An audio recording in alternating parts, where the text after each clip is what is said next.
ልብሳችንን ካወለቁ በኋላ ሰልፍ ሲያዙ እኔ አጋጣሚ ከአምስተኛ አካባቢ ላይ ነበርኩኝ። ግንኙነት ከተደረገ በኋላ እንዴ ሲጨቀጭቁ ራሱ በፌሮ ሲወጉ አላስታውስም። ደንዝዟል ሰውነት። ምን ያህል ሰው እንደተደረገ አላውቅም። በስድስተኛ ቀን ስነቃ ይሄ ቪዲዮ እንግዲህ በትናንትናው ዕለት እሁድን በኢቢኤስ ላይ ተሰራጭቶ ነበረ። በተጨማሪም በዩቲዩብ ላይ ተጭኖ ነበረ። ነገር ግን ከሰዓታት በኋላ ዩቲዩብ ላይ ያለውን ቪዲዮ አንስተውታል ማለት ነው።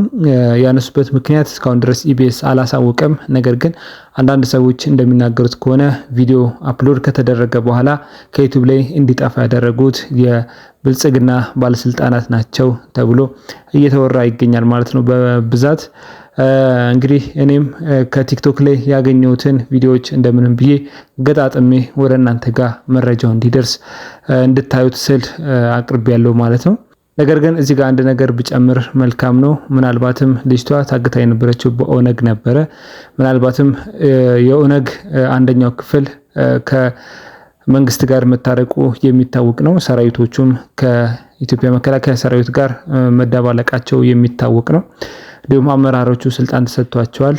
እሱንም አይታቸዋል። ነገር ግን ከዚህ ጋር በተያያዘ እንግዲህ ልጅቷ ስታነሳ የነበረው ኦነግ አሁን ላይ ከመንግስት ጋር የታረቀውን ኦነግ ሊሆን ስለሚችል ስሙ እንዳይጠለሽ ምናልባትም እንደዛ ሊሆን ይችላል ቪዲዮን ለማጥፋት ርብርብ ያደረጉት ማለት ነው። እንግዲህ እናንተም ሙሉ ቪዲዮን ተመልከቱት ስል ጋብዝኳችሁ። መልካም ጊዜ።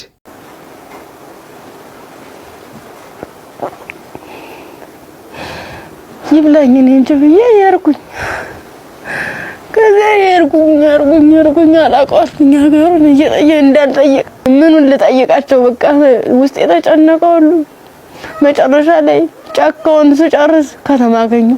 ከዛ አባቴ እኔ ምን ዩኒቨርሲቲ ተማሪ ነበርኩኝና ልብሴን አጋጣሚ ልብስ ለብሼ ሌባ ወስዶብኝ ነው እስኪ እባክህ ግዛልኝ አልኩት። ስገዛለው 50 ብር የሚላ ሳናገኝ ከሱ ላይ 50 ብር ከፍሎ ልክ አንድ ጥቁር በጥቁር አይነት ነገር ነው እሷን አለበሰኝና በቃ ልጅሽ ሊሊ ብሎ ዩኒቨርሲቲ ሲሄድ ቀጥታ ዳይሬክተሩ ቢሮ ነው የገባሁት። ከዛ ቀጥታ ዳይሬክተሩ ቢሮ ስገባ ምንድነው ሙሉ ነገሩን ካየ በኋላ ሕክምና ውስጥ እንደገባ ማህፀን እንዲታሸግ ከአንገት በላይ ያለው እንዲታሸግ ተደረገልኝ። አሳሸገኝ እያለ በቃ ሳለችኝ ማለት ቆስሉም ሊድን አልቻለም። እነሱም ካቅማቸው በላይ ሆነ። እኔ አማራጭ ምንድነው ዩኒቨርሲቲው ትምህርት ቤቱ ፊት ለፊት መለመን ጀመርኩኝ። መርፌ ያለኝ ይሄን ነገር ነው እየወሰድኩ ያለሁት እና ይሄን መድኃኒት ስወስድ ደግሞ ለኔ የሆነ ማለት ምግብ ያስፈልገኛል። ምበላው መጠጣው የለም መታየት ነው። እነዚህ ህይወት ነው የሚኖረው። ምንድነው የማደርገው? ለምን ነገር በጣም እየራበኝ ነው። በቃ ራበኝ እንትን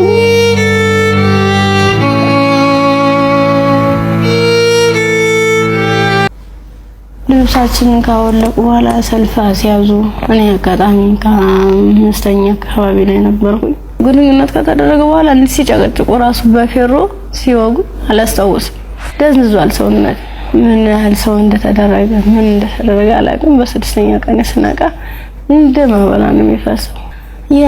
እሷ ደግሞ አንድ አካል ስለጎደላት ምንድነው አማራጭ የለበስኩትን ልብስ አውልቄ እሷ ነገሮቿን አስሬ ወቅፋ እየወተትኩ ጀመር ጀመርኩ። እንዳላዝላት አልችላትም።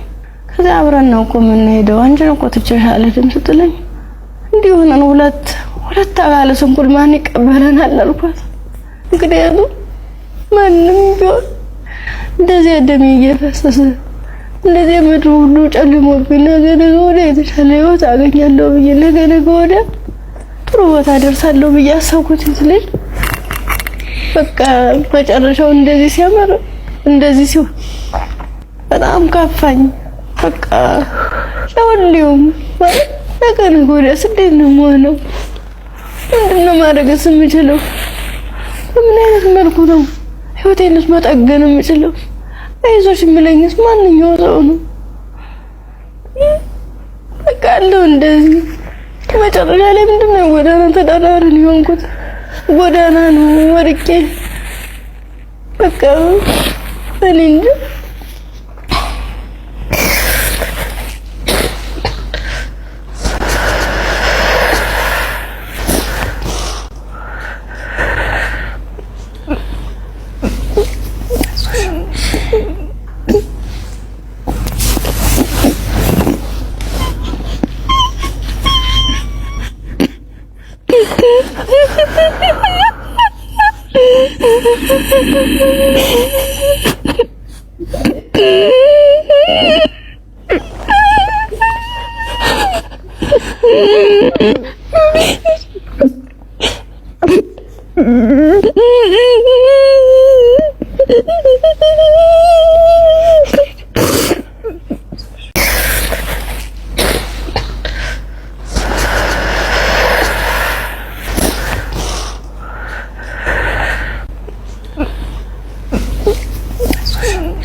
ጃለሽ ልጅሽን ስታዩ ምን ይሰማሻል?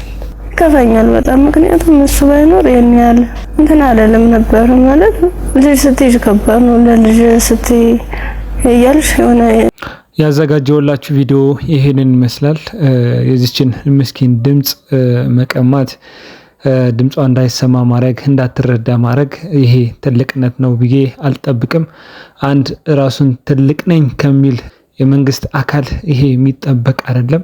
ራሴን ሴኩር አድርጌያለሁ ማንም የትኛውም ሀገር ቢመጣ ማንም ሊጠላኝ አይችልም ብሎ የሚያስብ ትልቅ መንግስት እንግዲህ አንድ ምስኪን ድምጽን ማፈን መልካም ነው ብዬ አላስብም በበኩሌ። እናንተ እስካሁን ድረስ ከኔ ጋር ስለነበራችሁ እጅግ አድርጌ አመሰግናለሁ። እንደዚህ ትኩስ መረጃዎች እንዲደርሳችሁ ሰብስክራይብ ማድረግ እንዳዘነጉ። በተጨማሪም ይሄን ቪዲዮ ላይክ አድርጉት። ኮሜንት ላይ እሷን ስታያቱ የተሰማችሁን ሀሳብ ጻፉልኝ። መልካም ጊዜ